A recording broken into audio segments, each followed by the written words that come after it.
It's 7:51 on the Dave Elliot Show live at Shula Steakhouse today, and we promised you, and we deliver. We wanted to take a minute out to say hi to our good friend Bob Weiner, who is president of Robert Weiner Associates Public Affairs and Issue Strategies, with 30 years of top-level government and political experience, including some time with our own former Claude Pepper here in Florida. Bob, good morning. Hi, Dave, and thank you for mentioning Claude Pepper. Highlight of my career, despite having worked for people like John Conyers and Charlie Rangel and in the Clinton White House and four-star General Barry McCaffrey, all great people, but Claude Pepper was such a saint to me. You know, I remember seeing you do an interview one time in a men's room, so, you know.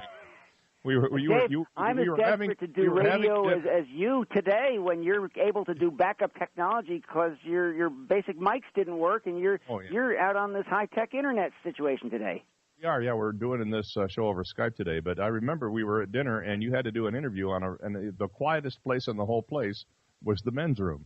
That is absolutely true, and I remember because obviously, the restaurant didn't think it was important enough to get the message out to the American people to let me use the main phone in the restaurant, but of course we would have interrupted all of the people who were trying to eat. Well, all right, so on to it. I guess California has now been called for Hillary Clinton in the Democratic primary, and there's only one left now, that's D.C. Is this all over but the shouting now? What is it you see from your perch there in D.C.?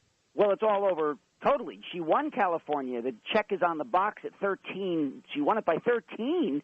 She won New Jersey by 26. She won a host of primaries going into last night, plus she won more states last night. She's got 3.5 million more votes than Bernie, and she's way over on the delegate count. So President Obama will be meeting with Bernie on Thursday. I can't imagine how that meeting is going to go. And he's already had a telephone call with Bernie. And the phone call is, get your A out of there and do it where we claim that you have a nice victory because you've created some amazingly important issues, and that actually is all true. Well, the New York Times is reporting this morning that he's dramatically reducing his staff, and he's not even staffing up. He's not even staffing up for general election states, which does sound like a campaign that's winding down. Well, I actually hope he doesn't do that. I hope he blends his staff into Hillary's, and I hope that's the meeting that they have. I hope he blends his fundraising strategy, which was remarkable, better than Hillary's because it got about 5 times more people involved at small dollars. And that's how you're going to beat Donald Trump, who's going to probably have to retract that racist statement that's causing some senators to actually withdraw their endorsements of him. Senator Kirk being one of them. Correct. Being described by CNN as an unendorsement. What do you make of the whole Donald Trump phenomenon? I don't think you and I have talked about him since the early days of this campaign. What do you make of Trump and his seeming popularity on the one hand, yet his high unfavorables on the other? Well, his popularity is not broad. It is in a narrow window of Republicans, and to have a policy of less support for NATO, Japanese should have nukes, the wall as a symbol. Let's say that Mexicans are rapists and killers and ban Muslims and women's blood gushing from their wherever, and the first African-American president wasn't really born here, and now a judge can't be a judge because he's Hispanic? I don't know how you win with statements like that, Dave. Those are just very narrow, biased, bigoted statements that is not the America that is going to be wanted in a general election. And, you know, although you are an avowed Democrat, you could easily be any one of a number of Republicans who share your viewpoint. Can you remember? Newt Gingrich said it. I mean, it's Mitch McConnell said it, but they're stuck with him because he has the votes. Well, what do you going back over the 30 years that you've been involved in this business, and maybe even longer than that, actually?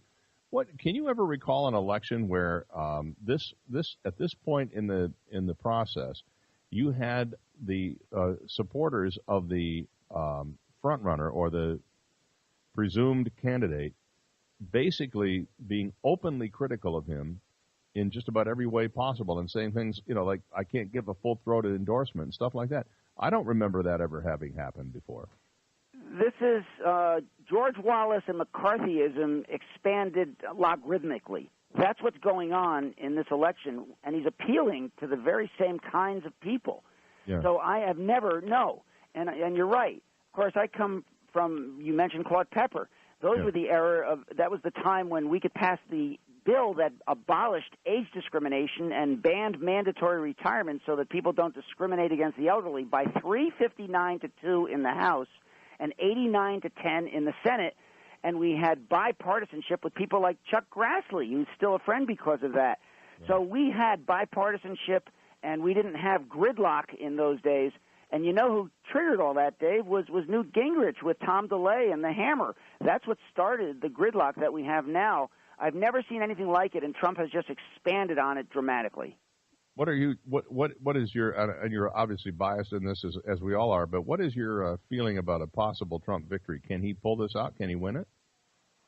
Not with the statements that he's making now. I mean, as of 2 days ago, I thought that nothing could hurt him. Even the McCain isn't a war hero. I mean, but I don't think anything was as bad as because your ethnically parents are Hispanic, even though you were born in Indiana, you can't be a fair judge. And, oh, yeah, that's true. A Muslim couldn't be a fair judge either because I want to build a wall. Well, of course, don't talk about building a wall. You might not have those kinds of enemies. But nonetheless, I think now he's crossed the line, and that's what a lot of Republicans are saying.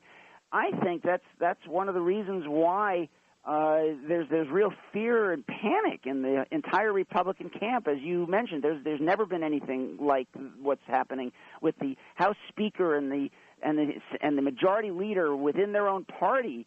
I mean, he even goes into a state and reams the sitting governor of the state of. I mean, this guy Mexico, doesn't know how to change. So let's talk about the issues for a minute then. Because apparently neither of the candidates is talking about the issues. He's going to make a speech on Monday or Tuesday in which he's going to lay out all of the what he perceives to be the scandals surrounding the Clintons, and yet we aren't getting any major policy speeches. We're not getting any speeches on what he would do to replace Obamacare. We're not getting any speeches about other than the sort of glossed over version of a tax plan that he came up with, which some people say would really only help the top 0.1% of taxpayers in this country. When are we going to start seeing policy stuff from him? Do you think we will? Well, you don't do any better by going to the Republican issues like replace Obamacare, Dave. I just have a piece that's just been accepted in a major paper, and it'll come out shortly. You know, I do op-eds. We've had 700 of them, and we won the National Press Club's award for our op-eds this year because we enlist young journalists to be co-authors. We've got one coming out in a major paper that talks about the false premise of Ryan's entire congressional agenda because it's based on this statement: the safety net has failed, which Ryan repeats over and over again, except that it hasn't. Social Security has reduced poverty by 75%. Millions of people are saved by the welfare reform. Millions of people get food from food stamps, which allows them to find jobs and, oh, by the way, eat. And on Obamacare, there is no replace. What, are you going to take away pre-existing conditions and the lifetime caps and the 20 million people who've gotten health care for the first time? And the myth that costs, this is what we had in the Tallahassee Democrat newspaper, the myth that health costs are rising when, in fact, they are rising at half the rate of before Obamacare when you had this volume buying that we have now. So they have no there on their issues. So I'm happy to have the debate on the issues, Dave. Yeah, well, I think that Mr. Trump is not. I'm out of time, Bob. The clock has got me. I've got 20 seconds left. But I wanted to thank you for taking a minute out. I know you're busy talking to stations and people all around the country. Good luck, and we'll check in with you again during this process. Dave, can I make one more quick statement? That people who victimize the Clintons do it at their own peril, and he's going to do that kind of strategy now. All right, very good. Thank you, Bob. Bob Weiner from Weiner Public, and we'll be back after this.